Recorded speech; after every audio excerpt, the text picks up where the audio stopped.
ಸ್ನೇಹಿತರೆ ನಮಸ್ಕಾರ. 2024-25ನೇ ಸಾಲಿನ SSLC ಪರೀಕ್ಷೆಗಾಗಿ ಪಾಸಿಂಗ್ ಪ್ಯಾಕೇಜ್ ಅನ್ನ ಅಭ್ಯಾಸ ಮಾಡ್ತಾ ಇದ್ದೇವೆ. ಈಗಾಗಲೇ 4 ವಿಡಿಯೋಗಳಲ್ಲಿ ಯಾವ ಇಂಪಾರ್ಟೆಂಟ್ ಕ್ವೆಶ್ಚನ್ಗಳು ಎಕ್ಸಾಮ್ ದಲ್ಲಿ ಬರಬಹುದು ಅನ್ನೋದನ್ನ ತಿಳಿಸ್ಕೊಟ್ಟಿದ್ದೇನೆ. ಆ ವಿಡಿಯೋವನ್ನ ನೋಡಬೇಕಂದ್ರೆ ಡಿಸ್ಕ್ರಿಪ್ಷನ್ ಬಾಕ್ಸ್ ಅಲ್ಲಿ ಅದರ ಲಿಂಕ್ ಇದೆ, ಅಲ್ಲಿಂದ ಆ ವಿಡಿಯೋವನ್ನ ನೋಡಬಹುದು. ಇನ್ನು 5ನೇ ವಿಡಿಯೋದಲ್ಲಿ ಅಂದ್ರೆ ಈ ವಿಡಿಯೋದಲ್ಲಿ ಲೋಹಗಳು ಮತ್ತು ಅಲೋಹಗಳು ಈ ಒಂದು ಪಾಠದಿಂದ ಕೆಲವೊಂದು ಮುಖ್ಯವಾದ ಪರಿಕಲ್ಪನೆಗಳು ಇದೆ. ಆ ಪರಿಕಲ್ಪನೆಗಳ ಮೇಲೆ ಎಕ್ಸಾಮ್ದಲ್ಲಿ ಸುಮಾರು 3 ಅಂಕದ ಪ್ರಶ್ನೆಗಳು ಬರುವಂತ ಚಾನ್ಸಸ್ ಇದೆ.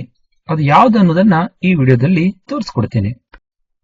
ಮೊದಲನೇದಾಗಿ ಲೋಹಗಳು ಮತ್ತು ಅಲೋಹಗಳ ಭೌತ ಲಕ್ಷಣಗಳ ಕುರಿತು ಪ್ರಶ್ನೆಗಳನ್ನ ಕೇಳಬಹುದು. ಅದರಲ್ಲಿ ಮೊದಲನೇದಾಗಿ ಬರುವಂತದ್ದು ಲೋಹೀಯ ಕಾಂತಿ ಅನ್ನುವಂತ ಗುಣ, ಅಂದ್ರೆ ಹೊಳೆಯುವಂತ ಅಥವಾ ಹೊಳಪು ಇರುವಂತ ಗುಣ. ಸಾಮಾನ್ಯವಾಗಿ ಲೋಹಗಳು ಹೊಳಪಾದ ಮೇಲ್ಮೈಯನ್ನು ಹೊಂದಿದೆ, ಇದಕ್ಕೆ ನಾವು ಲೋಹೀಯ ಕಾಂತಿ ಅಂತ ಕರಿತೇವೆ.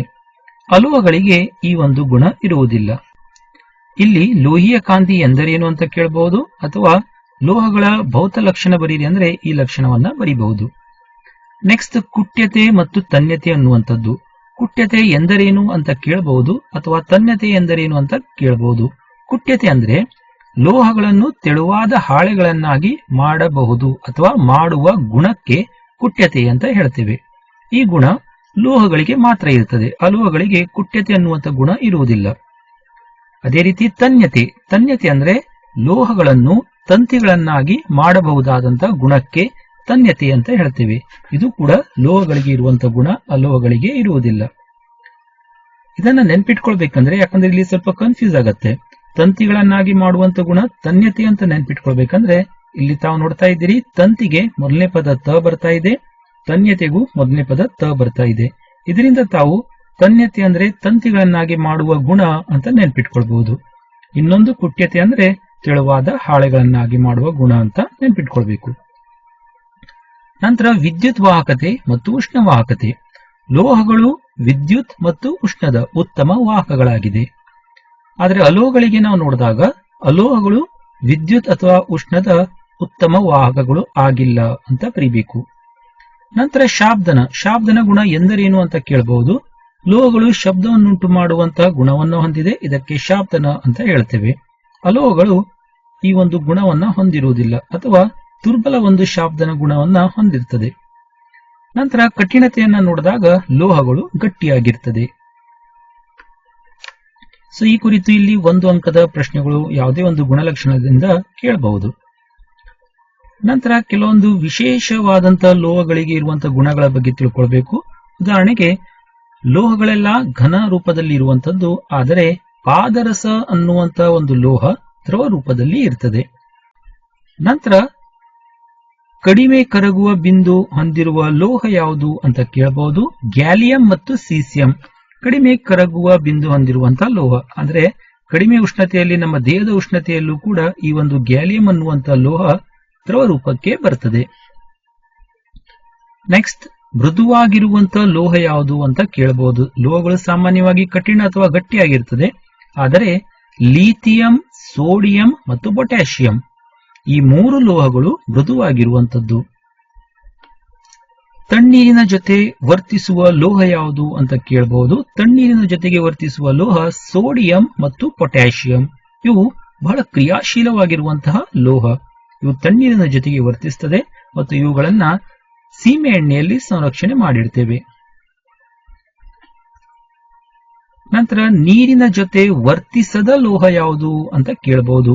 ನೀರಿನ ಜೊತೆ ವರ್ತಿಸದ ಲೋಹ ಅಂದ್ರೆ ಸೀಸ, ತಾಮ್ರ, ಬೆಳ್ಳಿ, ಚಿನ್ನ. ಇವು ಅತ್ಯಂತ ಕಡಿಮೆ ಕ್ರಿಯಾಪಟುವಾಗಿರುವಂತಹ ಲೋಹ ಅಂತ ಹೇಳಬಹುದು, ಅದರಿಂದ ನೀರಿನ ಜೊತೆ ವರ್ತಿಸುವುದಿಲ್ಲ. ನಂತರ ಅತಿ ಹೆಚ್ಚು ತನ್ಯತೆ ಮತ್ತು ಕುಟ್ಯತೆ ಹೊಂದಿರುವ ಲೋಹ ಯಾವುದು ಅಂತ ಕೇಳಿದ್ರೆ ಉತ್ತರ ಇಲ್ಲಿ ಚಿನ್ನ.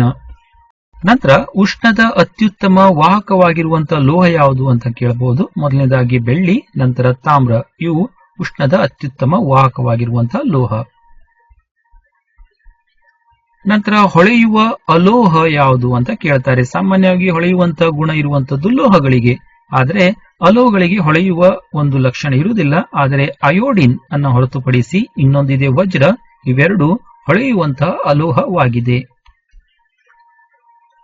ನಂತರ ಈ ಒಂದು ಪಾಯಿಂಟ್ ತಾವು ನೆನ್ಪಿಟ್ಕೊಳ್ರಿ, ಅಲೋಹಗಳು ನೀರಿನಲ್ಲಿ ಕರಗಿದಾಗ ಆಮ್ಲೀಯ ಆಕ್ಸೈಡ್ಗಳನ್ನ ಉಂಟು ಮಾಡುತ್ತದೆ ಮತ್ತು ಲೋಹಗಳು ನೀರಿನಲ್ಲಿ ಕರಗಿದಾಗ ಪ್ರತ್ಯಾಮ್ಲೀಯ ಆಕ್ಸೈಡ್ ಅನ್ನ ಉಂಟು ಮಾಡುತ್ತದೆ. ಅಂದ್ರೆ ಅಲೋಹಗಳಿಗೆ ಆಮ್ಲೀಯ ಗುಣವಿದೆ ಅಂತ ಹೇಳ್ಬಹುದು, ಲೋಹಗಳಿಗೆ ಪ್ರತ್ಯಾಮ್ಲೀಯ ಗುಣ ಇದೆ ಅಂತ ಹೇಳ್ಬಹುದು. ಅಥವಾ ಪ್ರತ್ಯಾಮ್ಲೀಯ ಆಕ್ಸೈಡ್ಗಳಲ್ಲಿ ಲೋಹಗಳು ಇರ್ತದೆ, ಆಮ್ಲೀಯ ಆಕ್ಸೈಡ್ಗಳಲ್ಲಿ ಅಲೋಹಗಳು ಇರ್ತದೆ. ಈ ರೀತಿ ತಾವು ಅರ್ಥ ಮಾಡ್ಕೊಳ್ಬೇಕು. ಈ ಕುರಿತು ಇಲ್ಲಿ 1 ಅಂಕದ ಯಾವುದೇ ರೀತಿಯ ಪ್ರಶ್ನೆಗಳನ್ನ ಕೇಳಬಹುದು. ನಂತರ ವಿದ್ಯುತ್ ವಾಹಕವಾಗಿರುವ ಅಲೋಹ ಯಾವುದು ಅಂತ ಕೇಳ್ತಾರೆ. ಅಲೋಹಗಳು ಸಾಮಾನ್ಯವಾಗಿ ವಿದ್ಯುತ್ ಮತ್ತು ಉಷ್ಣದ ದುರ್ಬಲ ವಾಹಕಗಳು. ಆದರೆ ಇಲ್ಲಿ ಕಾರ್ಬನ್ ಅಥವಾ ಗ್ರಾಫೈಟ್ ಅನ್ನೋದೇನಿದೆಯಲ್ಲ, ಇದು ಅಲೋಹ ಆಗಿದ್ರೂ ಕೂಡ ವಿದ್ಯುತ್ ಮತ್ತು ಉಷ್ಣದ ಉತ್ತಮ ವಾಹಕವಾಗಿದೆ. ಸೊ ಈ ಒಂದು ಪಾಯಿಂಟ್ಗಳ ಮೇಲೆ 1 ಅಂಕದ ಪ್ರಶ್ನೆಗಳನ್ನ ಕೇಳುವಂತ ಚಾನ್ಸಸ್ ಇದೆ. ನಂತರ ಈ ನೀರಿನ ಜೊತೆಗೆ ಲೋಹಗಳು ವರ್ತಿಸುವುದರ ಕುರಿತು ಕೆಲವು ಪ್ರಶ್ನೆಗಳನ್ನ ಕೇಳಬಹುದು. ಲೋಹಗಳು ನೀರಿನೊಂದಿಗೆ ವರ್ತಿಸಿ ಹೈಡ್ರೋಜನ್ ಅನಿಲವನ್ನು ಉಂಟು ಮಾಡುತ್ತದೆ. ಇದನ್ನ ನೆನ್ಪಿಟ್ಕೊಳ್ರಿ. ಯಾವುದೇ ಲೋಹ ನೀರಿನೊಂದಿಗೆ ವರ್ತಿಸಿದಾಗ ಅಲ್ಲಿ ಅನಿಲ ಏನಾದರೂ ಉತ್ಪತ್ತಿ ಆಗತ್ತೆ ಅಂತ ಕೇಳಿದಾಗ ಆ ಅನಿಲ ಯಾವ್ದಾಗಿರ್ತದೆ? ಹೈಡ್ರೋಜನ್ ಅಥವಾ ಜಲಜನಕ. ಇನ್ನು ಆಗ್ಲೇ ನಾವು ಹೇಳ್ದಂಗೆ ತಣ್ಣೀರಿನ ಜೊತೆಗೆ ವರ್ತಿಸುವ ಲೋಹ ಅಂದ್ರೆ ಪೊಟ್ಯಾಷಿಯಂ ಮತ್ತು ಸೋಡಿಯಂ. ನಂತರ ಬಿಸಿ ನೀರಿನ ಜೊತೆಗೆ ವರ್ತಿಸುವ ಲೋಹಗಳು ಅಂದ್ರೆ ಮೆಗ್ನೀಷಿಯಂ ಮತ್ತು ಕ್ಯಾಲ್ಸಿಯಂ. ಪೊಟ್ಯಾಷಿಯಂ, ಸೋಡಿಯಂ ಕೂಡ ಬಿಸಿ ನೀರಿನ ಜೊತೆಗೆ ವರ್ತಿಸ್ತದೆ. ಆದರೆ ಬಿಸಿ ನೀರಿನ ಜೊತೆಗೆ ಮಾತ್ರ ವರ್ತಿಸುವ ಲೋಹ ಕೇಳಿದ್ರೆ ಮೆಗ್ನೀಷಿಯಂ ಮತ್ತು ಕ್ಯಾಲ್ಸಿಯಂ ಅಂತ ತಾವು ಬರೀಬಹುದು. ನಂತರ ಹಬೆಯೊಂದಿಗೆ ಮಾತ್ರ ವರ್ತಿಸುವ ಲೋಹಗಳು ಯಾವುದು ಅಂತ ಕೇಳಬಹುದು. ಅದು ಅಲ್ಯೂಮಿನಿಯಂ, ಕಬ್ಬಿಣ ಮತ್ತು ಸತು. ಇನ್ನು ಇವುಗಳಿಗೆ ಕಾರಣವನ್ನ ಕೇಳ್ತಾರೆ. ಕಾರಣ ಏನಂದ್ರೆ ಪೊಟ್ಯಾಷಿಯಂ, ಸೋಡಿಯಂ ತುಂಬಾ ಕ್ರಿಯಾಶೀಲ ಆಗಿರುವುದರಿಂದ ಅಥವಾ ಹೆಚ್ಚು ಕ್ರಿಯಾಪಟು ಆಗಿರುವುದರಿಂದ ತಣ್ಣೀರಿನ ಜೊತೆಗೆ ವರ್ತಿಸ್ತದೆ. ಮೆಗ್ನೀಷಿಯಂ, ಕ್ಯಾಲ್ಸಿಯಂನ ಕ್ರಿಯಾಪಟು ಸ್ವಲ್ಪ ಕಡಿಮೆ ಅಥವಾ ಕಡಿಮೆ ಕ್ರಿಯಾಪಟು ಆಗಿರುವುದರಿಂದ ನೀರನ್ನ ಇಲ್ಲಿ ಬಿಸಿ ಮಾಡಿದಾಗ ಮಾತ್ರ ಅವು ಬಿಸಿ ನೀರಿನ ಜೊತೆಗೆ ವರ್ತಿಸುವಂತದ್ದು. ಇನ್ನು ಅಲ್ಯೂಮಿನಿಯಂ, ಕಬ್ಬಿಣ, ಸತು ಇದು ಹಬೆಯೊಂದಿಗೆ ಮಾತ್ರ ವರ್ತಿಸ್ತದೆ. ಯಾಕಂದ್ರೆ ಅದರ ಕ್ರಿಯಾಶೀಲತೆ ಕಡಿಮೆ ಅಂತ ಹೇಳಬಹುದು. ಈ ರೀತಿ ಕಾರಣಗಳನ್ನು ಕೂಡ ತಾವು ತಿಳ್ಕೊಂಡಿರ್ಬೇಕು. ನಂತರ ನೀರಿನ ಜೊತೆಗೆ ವರ್ತಿಸದ ಲೋಹ ಅಂದ್ರೆ ತಣ್ಣೀರಿರ್ಬಹುದು, ಬಿಸಿ ನೀರಿರ್ಬಹುದು, ಹಬೆ ಇರಬಹುದು. ಅದರ ಜೊತೆಗೆ ವರ್ತಿಸದ ಲೋಹ ಅಂದ್ರೆ ಅದರ ಜೊತೆಗೆ ಹೈಡ್ರೋಜನ್ ಅನಿಲ ಉಂಟು ಮಾಡದಿರುವಂತಹ ಲೋಹ ಯಾವುದು ಅಂತ ಕೇಳಿದ್ರೆ ಸೀಸ, ತಾಮ್ರ, ಬೆಳ್ಳಿ ಮತ್ತು ಚಿನ್ನ. ಸೊ ಈ ಕುರಿತು ಯಾವುದೇ 1 ಅಂಕದ ಪ್ರಶ್ನೆಯನ್ನ ಕೇಳುವಂತ ಚಾನ್ಸಸ್ ಇದೆ. ನಂತರ ಇಲ್ಲಿ ಒಂದು ಇಂಪಾರ್ಟೆಂಟ್ ಕ್ವಶನ್ಸ್ ಅನ್ನ ಕೇಳ್ತಾರೆ. ಬಹಳ ಎಕ್ಸಾಮ್ ದಲ್ಲಿ ಇದನ್ನ ಕೇಳಿರ್ತಾರೆ. ಉಭಯವರ್ತಿ ಆಕ್ಸೈಡ್ ಅಥವಾ ಎಂಪೋಟೆರಿಕ್ ಆಕ್ಸೈಡ್ ಎಂದರೇನು ಅಂತ ಉದಾಹರಣೆ ಕೊಡಿ ಅಂತ. ಸೊ ಇದಕ್ಕೆ ಉತ್ತರ, ಆಮ್ಲ ಮತ್ತು ಪ್ರತ್ಯಾಮ್ಲದೊಂದಿಗೆ ವರ್ತಿಸಿ ಲವಣ ಮತ್ತು ನೀರನ್ನು ಉತ್ಪತ್ತಿ ಮಾಡುವ ಲೋಹದ ಆಕ್ಸೈಡ್ಗಳಿಗೆ ಉಭಯವರ್ತಿ ಆಕ್ಸೈಡ್ ಅಂತ ಹೇಳ್ತೇವೆ. ಉಭಯವರ್ತಿ ಅಂದ್ರೆ 2 ಕಡೆ ವರ್ತಿಸುವಂತದ್ದು. ಸೊ ಆಮ್ಲ ಜೊತೆಗೂ ವರ್ತಿಸ್ತದೆ, ಪ್ರತ್ಯಾಮ್ಲ ಜೊತೆಗೂ ವರ್ತಿಸ್ತದೆ. ವರ್ತಿಸಿದಾಗ ಒಂದು ಸಾಮಾನ್ಯವಾದಂತಹ ಉತ್ಪನ್ನ ಉಂಟು ಮಾಡ್ತದೆ. ಯಾವುದಂದ್ರೆ ಲವಣ ಮತ್ತು ನೀರು. ಸೊ ಕೆಲವು ಲೋಹದ ಆಕ್ಸೈಡ್ಗಳು ಈ ಗುಣವನ್ನು ಹೊಂದಿರ್ತದೆ. ಅಂತ ಲೋಹದ ಆಕ್ಸೈಡ್ಗಳಿಗೆ ಉಭಯವರ್ತಿ ಆಕ್ಸೈಡ್ ಅಂತ ಹೇಳ್ತೇವೆ. Example aluminium oxide. ಇನ್ನು ಈ ಕುರಿತು ಇಲ್ಲಿ ಸಮೀಕರಣ ಕೂಡ ತಾವು ಅಭ್ಯಾಸ ಮಾಡಬೇಕಾಗತ್ತೆ. ಅದು ಪುಸ್ತಕದಲ್ಲಿ ಕೊಟ್ಟಿದ್ದಾರೆ. ಇಂಟ್ರೆಸ್ಟೆಡ್ ಇದ್ರೆ ಆ ಸಮೀಕರಣವನ್ನು ತಾವು ಅಭ್ಯಾಸ ಮಾಡಬಹುದು. ಅದು ಕೂಡ ಎಕ್ಸಾಮ್ ದಲ್ಲಿ ಕೇಳುವಂತ ಚಾನ್ಸಸ್ ಇದೆ. ಸ್ನೇಹಿತರೆ, ಲೋಹಗಳು ಮತ್ತು ಅಲೋಹಗಳು ಈ ಒಂದು ಪಾಠದಿಂದ, ಈ ವಿಡಿಯೋದಲ್ಲಿ ಡಿಸ್ಕಸ್ ಮಾಡಿದಂತ ಕಲಿಕಾಂಶಗಳಿಂದ ಸುಮಾರು 2 ಅಂಕದ ಪ್ರಶ್ನೆಗಳಾದರೂ ಬಂದೇ ಬರ್ತದೆ. ಇನ್ನು ಅಯಾನ್ಗಳು ಮತ್ತು ಲೋಹದ್ರಣದ ಕುರಿತು ಕೂಡ ಕೆಲವೊಂದು ಪ್ರಶ್ನೆಗಳನ್ನ ಎಕ್ಸಾಮ್ ದಲ್ಲಿ ಕೇಳಬಹುದು. ಆ ಕುರಿತು ಮುಂದಿನ ವಿಡಿಯೋದಲ್ಲಿ ನಾವು ಡಿಸ್ಕಸ್ ಮಾಡೋಣ ಅಥವಾ ಅದರ ಬಗ್ಗೆ ತಿಳಿಸ್ಕೊಡ್ತೇನೆ. ಸೊ ಅದನ್ನ ತಾವು ನೋಡ್ಬೇಕಂದ್ರೆ ಚಾನೆಲ್ ಸಬ್ಸ್ಕ್ರೈಬ್ ಮಾಡ್ರಿ. ಈ ವಿಡಿಯೋ ಲೈಕ್ ಆದ್ರೆ ಇಷ್ಟಪಟ್ಟು ಫ್ರೆಂಡ್ಸ್ ಜೊತೆಗೆ ಹಂಚಿಕೊಳ್ಳ್ರಿ. ಧನ್ಯವಾದಗಳು.